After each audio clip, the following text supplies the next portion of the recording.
The right to contract is limitless. So what do you think that means?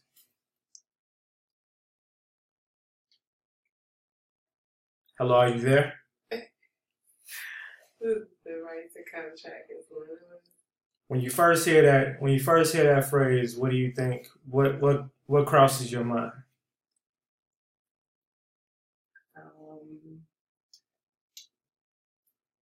You don't have a limit or contracting specific things. Who don't have a limit? The creditor. Okay. And who else? The debtor. So you say the creditor and the debtor. That means everybody. Those rules apply to everybody, right? Right. Exactly. On both sides of the fence, which would be correct. Good job. Okay. Because the right to contract is limitless, which means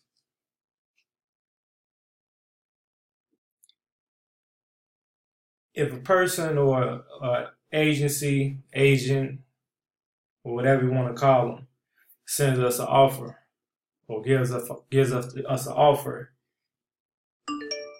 ultimately all it is a contract or an attempt to contract.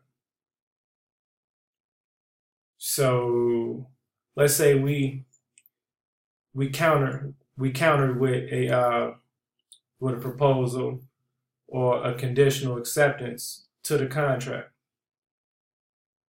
in which maybe didn't work or maybe did work, but we hit them with a counter, and then a month later or however long, we get another offer in the mail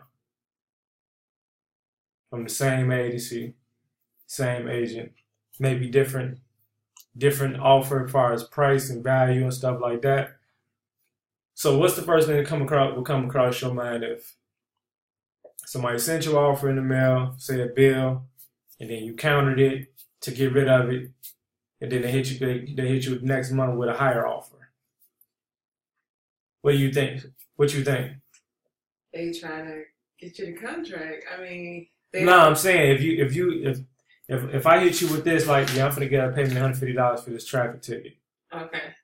And then you like, I'm finna hit them with this to shut them down.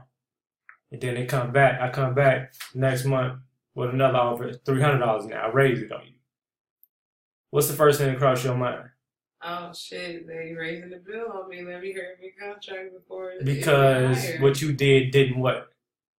Didn't work. Didn't work. Right. That's the first thing that come across your mind is what you did didn't work. Right, because it's doubled. Exactly. Right. So now, typically, so that's the typical response, the mental response, and then the response after that is usually a person just being like, all right, fuck it, and just go ahead and panic. Right. So, but if we do that, we're pretty much contradicting the fact that we understand that the right to contract is limitless.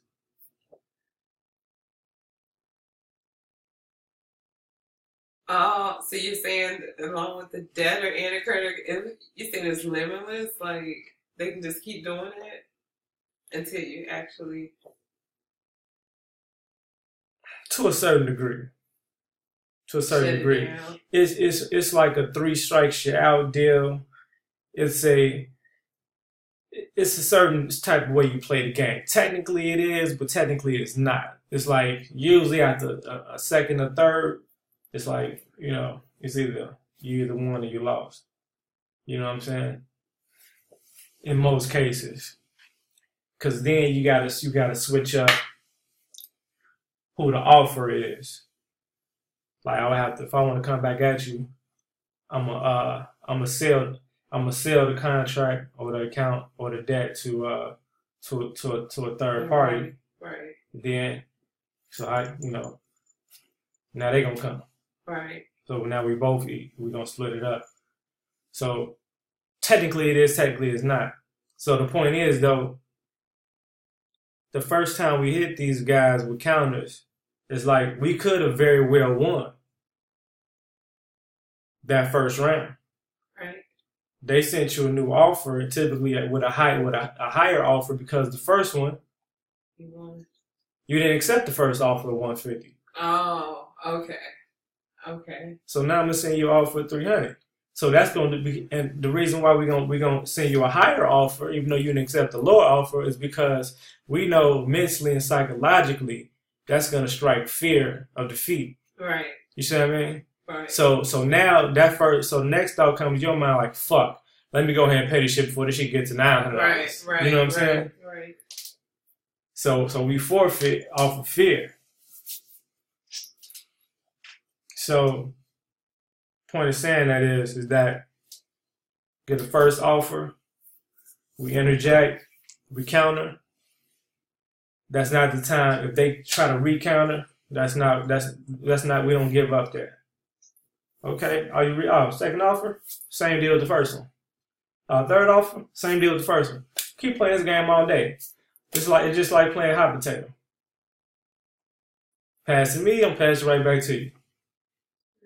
Ultimately, we don't have to accept offers that we don't want to accept. Right. At the end of the day, we got to look at these people or these agencies as being what they are, which is solicitors. So we need to start having like no soliciting signs on our doors and shit. No soliciting on our voicemail. Because they trying to get us a contract for their services. Because if you look at they employer manuals and shit like that, they still look at the people as customers. Right. Oh, we're customers, but doesn't the relationship with these collectors feel like a lot more funnier than as it relates to like if you was going somewhere willingly signing up for a service? Yeah. Yeah. How they got the contract, on how they contract the people. They sell it, they sell the service in a way where the people don't believe they have an option to contract. Because the type of contracts they have in place with other contractors that are also contracted with you. So it's like we tied up through all these contracts, through all these agencies. It's like, damn, they can come get me because they got me. Oh, child support can come get me because since child support got me now they contacted Jesse White. Now Jesse White, because they suspended my driver's license. And now it's like damn. Right, that is true. It's that like, we can have your bank account because we got a contract with Bank of America.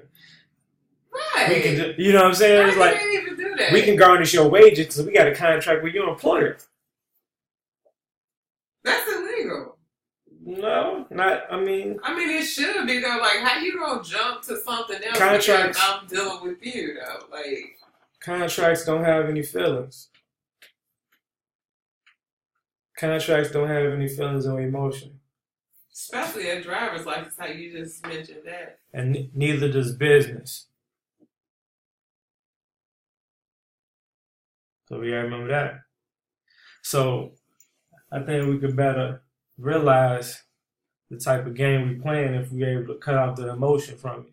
When we're able to cut off the emotion when we receive certain shit in that fucking mailbox.